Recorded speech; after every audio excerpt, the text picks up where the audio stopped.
कुछ दिन पहले, 2-3 दिन पहले एक बड़ा विस्फोट हुआ है भारतीय इतिहास में, लेकिन यह विस्फोट कहीं भी दिखाई नहीं दे रहा। इसकी खबर कहीं भी दिखाई नहीं दे रही। मीडिया में सन्नाटा है, आरएसएस में सन्नाटा है, बीजेपी में सन्नाटा है।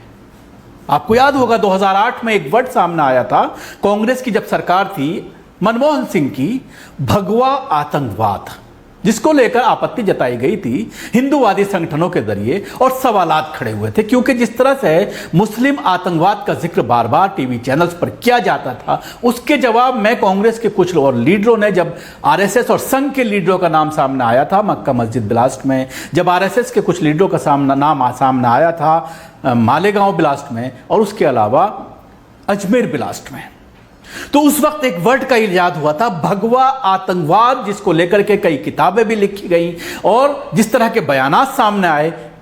आज जो भारतीय राजनीति का बड़ा चेहरा बने हुए हैं, चाहे वो साध्वी प्रज्ञा हो, चाहे इंद्रेश कुमार हो, इन लोगों का नाम इसमें सामने आया था और सवालात खड़े किए गए थे आरएसएस के ऊपर। और फिर आरएसएस और संघ ने इस पूरे मामले को लेकर कांग्रेस को घेरा। 2014 में नरेंद्र मोदी सरकार आई, एसआईटी बिठाई और उसके बाद तमाम लोगों को बरी कर दिया गया। और उसके बाद आपने देखा कि 2019 में किस तरह से साध्वी प्रज्ञा को संसद बनाया गया भोपाल से। अब इस मामले में एक गवाह ने बाकायदा कोर्ट के अंदर एक एफिडेविट डाला है, बहुत तफसीली एफिडेविट है, बहुत डिटेल में एफिडेविट है, जिसमें उसने कई ब्लास्ट के प्लानिंग की, कई प्रशिक्षण कैंप के बारे में बाकायदा नाम लेकर के खुलासे किए हैं, नाम बताए हैं कि किस सन में किससे वो मिला, कहां पर प्रशिक्षण केंद्र चल रहा था जहां पर बम बनाने की उसको ट्रेनिंग दी गई और किन किन जगहों पर बम ब्लास्ट करने की योजना बनाई गई, 2014 इलेक्शन से पहले कहां कहां योजना बनाई गई। ये सारी चीजों का खुलासा बाकायदा उसने एफिडेविट में किया है। लेकिन शायद मीडिया या तो दिखाना नहीं चाहती या जानबूझ करके इस पर खामोश रह रही है। कहीं पर भी आपने देखा नहीं होगा कि इस पर कहीं बहस चल रही हो, बल्कि इस खबर को सिरे से गायब कर दिया गया है। बाकायदा न सिर्फ एफिडेविट दायर किया गया है उसके जरिए, बल्कि उसने एक बाइट भी दी है, एक वीडियो भी वायरल हो रहा है, जिसको मैं आपको दिखाऊंगा ट्रांसक्रिप्ट के साथ, हिंदी ट्रांसलेशन के साथ, और उसके साथ ही ये भी बताऊंगा अपने इस प्रोग्राम में कि किन किन बीजेपी के नेताओं का उसने जिक्र किया है, आरएसएस के नेताओं का उसने जिक्र किया है।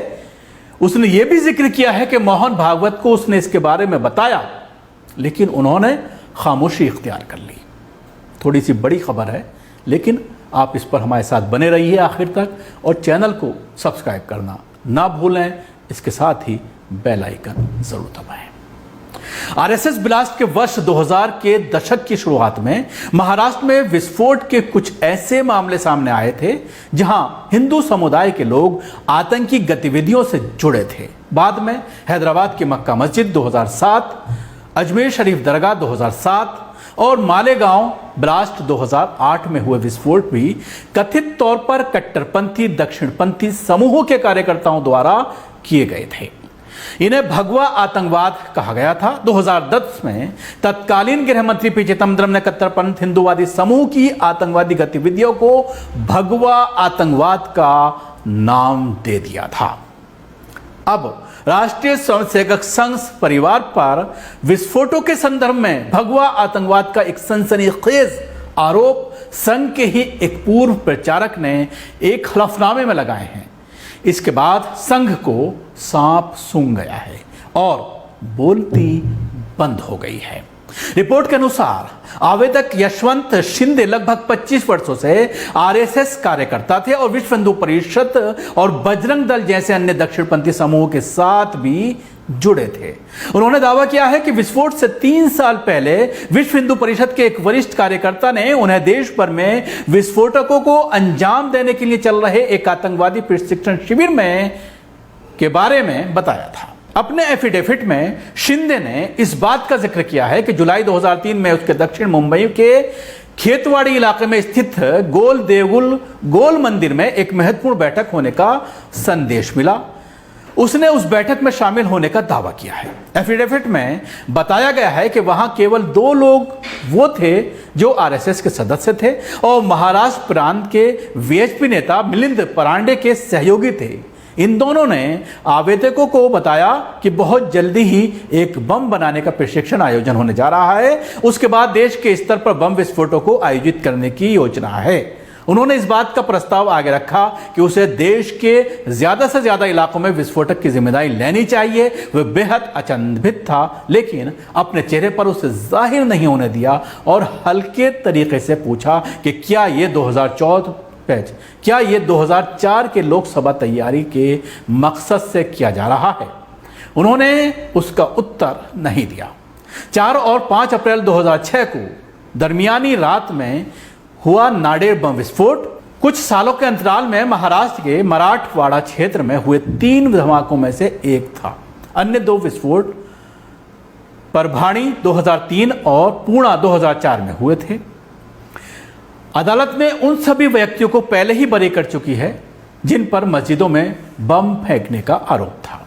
शिंदे मामले में अभियोजन पक्ष के गवाह नहीं हैं, लेकिन उनका दावा है कि वे आखिरकार आगे आए हैं क्योंकि वो अब और चुप नहीं रह सकते। शिंदे का कहना है कि मैंने पिछले 16 साल मोहन भागवत समेत आरएसएस के हर नेता को आतंकी गतिविधियों में शामिल लोगों के खिलाफ कार्रवाई करने के लिए मनाने में बिताए हैं। मेरी फरियाद पर किसी ने ध्यान नहीं दिया, इसलिए मैं अदालत के सामने वे सब कुछ पेश करने के लिए तैयार हूं जो मैं इतने लंबे अरसे से जानता हूं। हलफनामे में इंद्रेश कुमार को कुछ ज्यादा ही टारगेट किया गया है। शिंदे के हलफनामे में दावा किया गया है कि इंद्रेश कुमार ने उनसे कुछ लड़कों की भर्ती करने और जम्मू ले जाने को कहा था, जहां उन लोगों को आधुनिक हथियारों के इस्तेमाल की ट्रेनिंग मिलने वाली थी। वीएचपी की राज्य स्तरीय बैठक थाने में हुई। यहां कुछ युवकों को जम्मू ट्रेनिंग कैंप के लिए चुना गया। थाने सम्मेलन में शिंदे और बाकी युवकों का परिचय वीएचपी के नेता हिमांशु पानसे से कराया गया। हिमांशु उनमें से 7 लड़कों और यशवंत शिंदे को जम्मू ले गए। वहां इन्होंने हथियारों की ट्रेनिंग दी। नमस्कार, मी यशवंत शिंदे, राष्ट्रीय स्वयंसेवक संघाचा मी 1995 साली जम्मू काश्मीरला प्रचारक होतो। अनेक वर्ष बजरंग दल, विश्व हिंदू परिषद आणि संघाचं काम पाहिलं। अनेक महत्वाच्या जबाबदाऱ्या घेऊन कामं केली। 2006चा जो नांदेडला बॉम्बस्फोट झाला त्या प्रकरणात मी काल 29 ऑगस्ट हजर राहून मला या प्रकरणात साक्षीदार करावे म्हणून माननीय न्यायालय, विशेष न्यायालयाला विनंती केली। न्यायालयाने माझा अर्ज स्वीकार केला आणि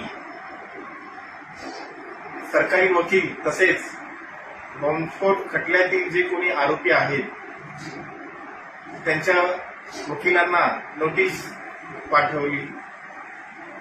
बनवली आहे, दिली आहे आणि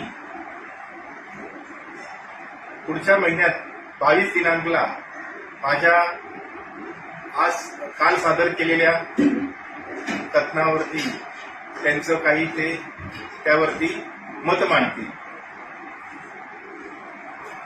2006 साली झालेल्या बॉम्बस्फोट प्रकरणात मुळात जे आरोपी पकडले गेले आहेत ते मैदानातील आहेत। मूळ आरोपी ज्यांनी प्लॅन रचला, कट रचला, ते अजून बाहेरच मोकळे फिरत आहेत। तपास यंत्रणांच्या अधिकाऱ्यांनीच मूळ आरोपींना हात नाही लावला आणि बाहेर मोकळे सोडलेले आहे। यातला मूळ आरोपी आहे मिलिंद परांडे, जो आज दिनांकला अखिल भारतीय विश्व हिंदू परिषद राष्ट्रीय संघटक आहे, जो 2003-04च्या सुमारास महाराष्ट्राचा संघटक होता। त्यानेच भाजपकडून सुपारी घेऊन 2003ला बॉम्बस्फोट करण्यासाठी तरुणांना ट्रेनिंग देण्याचं काम हाती घेतलं होतं आणि 2004च्या लोकसभा होण्याआधी देशभर अनेक ठिकाणी बॉम्बस्फोट होऊन तो आपने देखा उस वक्त किस तरह से हंगामा हुआ था और बीजेपी के आने के बाद किस तरह से इन केसेस को ठंडे बस्ते में डाल दिया गया और उसमें जिस तरह से एसआईटी से पूरी जांच कराने के बाद इनको पूरी तरह से इस केस से निकाल दिया गया, तो जिससे आप अंदाजा लगा सकते हैं कि किस तरह से कितनी बड़ी साजिश रची जा रही है। और जब भी अब इस तरह के धमाके देश में हुए हैं तो उस मामले में मुसलमान लड़कों को, नौजवानों को उठाया गया है, 14-14, 15-15 साल जेल में रखा गया, लेकिन एविडेंस ना होने की वजह से कई केसों में ये देखने में आया कि उनको छोड़ दिया गया 90% केसेस में, लेकिन 10% केसेस ऐसे हैं जिसमें बेगुनाहों को सजा भी हुई। शुक्रिया आपको। हमारी ये कोशिश कैसी लगी जरूर बताएं। हमारे यूट्यूब चैनल को सब्सक्राइब करना ना भूलें। इसके साथ ही बेल आइकन जरूर दबाएं। अगर आप वीडियो फेसबुक पर देख रहे हैं तो पेज को लाइक करें, उसके साथ ही फॉलो भी करें।